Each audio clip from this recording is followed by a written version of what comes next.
tu vas introduire la saison 2021.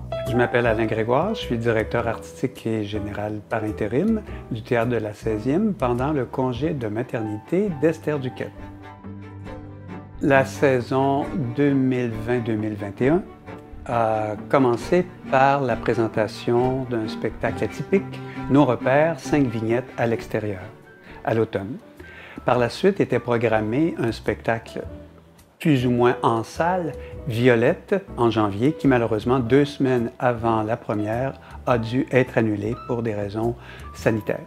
Nous n'allions pas nous laisser abattre par cette annulation. Nous avions déjà prévu plusieurs activités. Des micro-résidences, 2 spectacles pour les jeunes publics, des ateliers pour les élèves dans les écoles et le développement dramaturgique, qui est un programme qui existe depuis très longtemps à la 16e.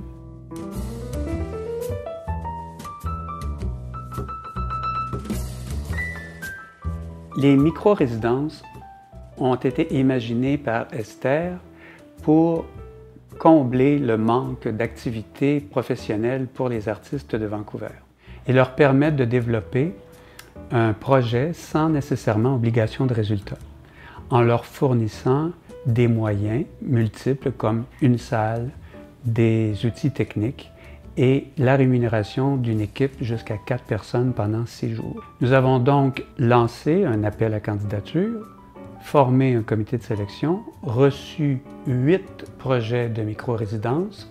Nous avions la capacité financière d'en retenir 5, ce que nous avons fait. La première micro-résidence était celle de Ghislaine Dotté.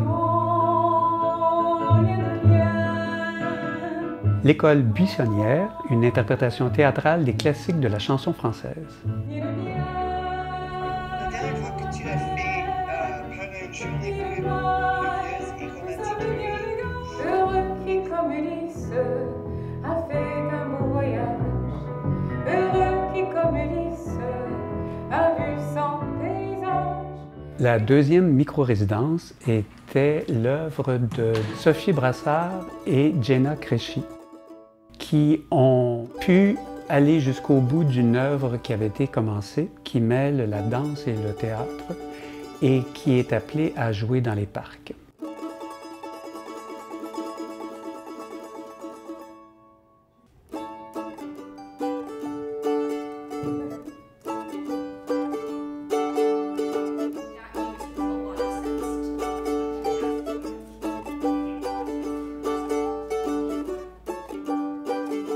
Au début du mois de juin, nous avons accueilli Thérèse Champagne avec un conte qu'elle traîne en elle depuis très longtemps.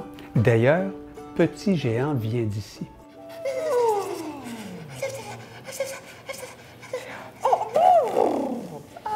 Elle réunit toute une équipe d'interprètes pour pousser enfin la création de ce conte qui l'habite depuis longtemps. Au moment où vous commencez à être en contact une avec l'autre, est-ce que ça clignote encore un peu? La 4e micro-résidence était animée par Corey Haas et Siona Garreau-Brennan. Allô? Ils ont travaillé autour d'un thriller psychologique, Dilemme. Ben, je suis désolée que tu te sens seule ce soir. c'est finalement juste une fille qui travaille, qui débarque et qui va rencontrer sa fille pour la première fois ce soir. La dernière micro-résidence a eu lieu à la fin juin et c'était par Anaïs Pellin qui a continué son exploration de la petite sirène, cette fois en utilisant plusieurs techniques théâtrales.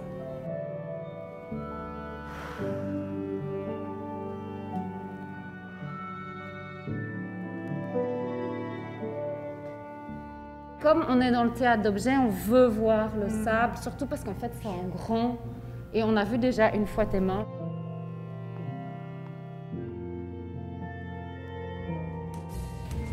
Même au fond de la mer.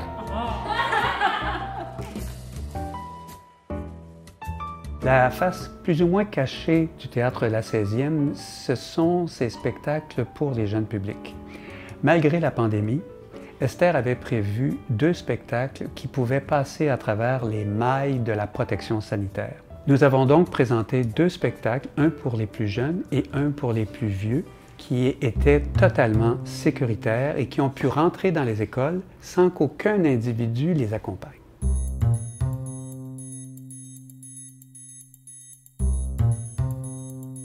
Les 2 spectacles avaient été conçus pour pouvoir être livrés dans les écoles en toute sécurité.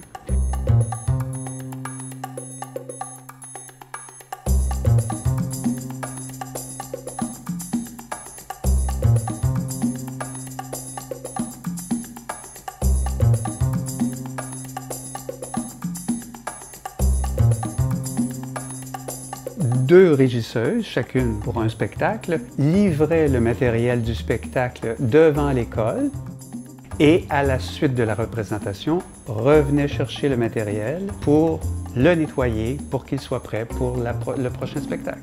Nous avons donné 173 représentations des 2 spectacles pour jeunes publics dans la grande région de Vancouver, sur l'île de Vancouver et jusqu'à Fort St. John, Revelstoke et Terrace.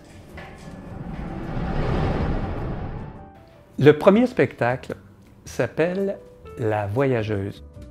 Une autre salle vide? Mais où êtes-vous donc, mon jeune public adoré? Elle nous vient de Québec, le Théâtre des Confettis. C'est du théâtre auditif.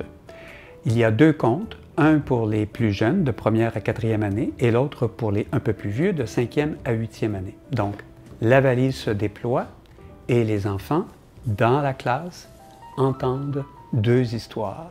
Le deuxième spectacle s'appelait Nombre.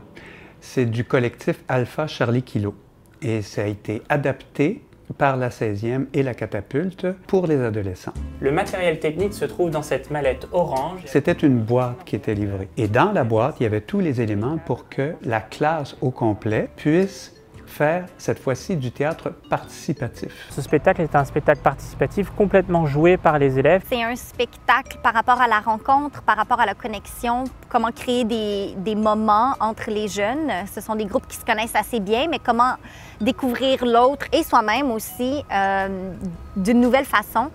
Cette personne a glissé une petite feuille dans ma main et elle m'a dit qu'à l'intérieur, tout était là.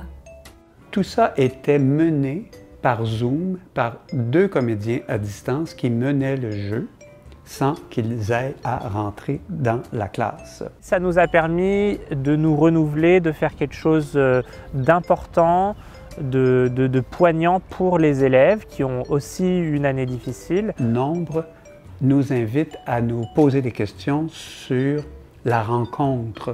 Qui est l'autre et qui suis-je pour l'autre? On est tous on est tous ensemble, on est tous un peu sur la même voie, même si on a tous des chemins différents. Ça fait du bien de pouvoir vivre une expérience humaine alors qu'il nous manque beaucoup de connexions en ce moment. Et grâce à vous, j'existe. Je m'appelle Anaïs Pellin et je suis comédienne et animatrice de théâtre. Je m'appelle Chansonnier, je suis comédien, chanteur, animateur. Une autre activité du Théâtre La 16e, ce sont les ateliers donnés dans les écoles de la province. Des ateliers d'initiation à l'art dramatique et des ateliers d'initiation au théâtre d'objets. Le théâtre d'objets, c'est une branche de théâtre proche de la marionnette et c'est une manière de raconter des histoires à travers des objets du quotidien ou des objets miniatures. Et ça permet vraiment comme de créer des petits mondes et de pouvoir explorer diverses techniques théâtrales avec des objets. Pour moi, c'est vraiment de faire des exercices qui donnent la confiance aux élèves d'utiliser leur imagination, de ne pas avoir peur de partager leurs idées et aussi de créer un espace où on a le droit d'être ridicule. À cause de la pandémie, cette année, nous avons dû les donner en ligne, mais ça a accru le nombre d'ateliers. Nous en avons donné presque 300 dans toute la province. Avec la pandémie, c'est être tout seul à la maison, puis imaginer, surtout avec les exercices, imaginer comment est-ce que je peux faire ça sur Zoom avec des enfants. Je pense que la chose la plus incroyable des ateliers en ligne, c'est que certaines écoles même si on n'était pas là, ils étaient tellement contents de commencer la séance. Les profs étaient super investis, c'était vraiment comme mes partenaires pendant l'atelier. Ils étaient toujours le relais pour pouvoir vraiment avoir une vraie connexion entre moi et les élèves. Et il y a eu des élèves qui étaient tellement motivés par les ateliers, même s'il y avait des problèmes techniques, ils continuaient jusqu'au bout. Et c'était vraiment incroyable de voir leur énergie et leur joie à chaque fois que je venais en virtuel dans leur classe. On a eu la chance de donner des ateliers à des écoles qui n'ont pas nécessairement la chance d'avoir des ateliers en personne. Avec l'option de possiblement faire des ateliers en personne ou sur Zoom, on peut donner des ateliers à des écoles qui, vraiment à n'importe qui veut faire des ateliers dans la Colombie-Britannique. C'est excellent. Une autre chose que le Théâtre La 16e fait et qui est peut-être moins connue, ce sont les activités de développement dramaturgique. Donc, depuis 2001, le Théâtre La 16e met sur pied des activités de perfectionnement, d'ateliers d'écriture, de façon à pouvoir nourrir les spectacles qu'elle va présenter. Cette année, nous avons pu aller plus loin dans un atelier qui développait un texte de Jimmy King, appelé pour l'instant « This is a Love Story », qui va être appelé à être traduit et qui sera présenté dans les écoles secondaires la saison prochaine ou celle d'après. Parallèlement, nous avons aussi pour les plus jeunes développé un texte avec Anaïs Pellin, « La nuit de la Befana », qui est appelé également à être présenté ultérieurement. Je m'appelle James King. Je suis un auteur basé en Vancouver, en unceded Coast Salish Territory, et ça c'est mon première pièce avec 16e. This is a Love Story is a story about the first time you fall in love when you're really young and you get your heart broken. But it's also a story about how sometimes when we fall in love, how it's informed by our idea of what love is and what relationships are. So it's about the sort of difference between like the expectation and reality. Je pense que 16e vraiment valoriser la voix d'auteur. Not only are they really patient, but they also gave me a lot of freedom with what I wanted to do. They take risks, and they took a risk on me, and this is like my first commission as a playwright, so I'm really grateful for them for doing that.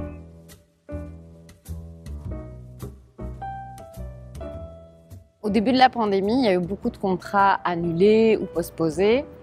Et c'est vrai que c'était assez complexe, c'était un gros défi. For a career that is already filled up with so much uncertainty, working in the theater, the pandemic has just amplified that. Comment est-ce qu'on passe à autre chose? Comment est-ce qu'on pense différemment à comment faire du théâtre? C'est une chose que j'ai vraiment appréciée cette année, cette pensée vive sur l'adaptation et sur le renouvellement. La communauté francophone, grâce à la 16e, a quand même plusieurs belles opportunités. Donc, je me compte vraiment fortunée. Finalement, il y a eu quand même des belles opportunités de faire des contrats en ligne, des ateliers en ligne, aussi des contrats de création. Et donc, petit à petit, j'ai pris un peu le pas de commencer à faire ces activités en ligne. Ce que j'ai appris, c'est ce besoin d'improviser, de s'adapter dans le moment, d'être dans le moment. Et de prendre qu'est-ce qu'on reçoit. Dans la pandémie, tout le monde a dû s'adapter. Et je crois qu'on a fait une bonne job. I'm really excited for the return, and I'm hopeful. I'm hopeful that this is something that people decide that they really need, right? That they miss, that they want in their lives. Vous avez vu, vous avez entendu tout ce que nous avons pu faire dans une saison remplie de contraintes. Alors imaginez ce que nous avons concocté pour une saison que nous espérons libérer de toutes ces contraintes.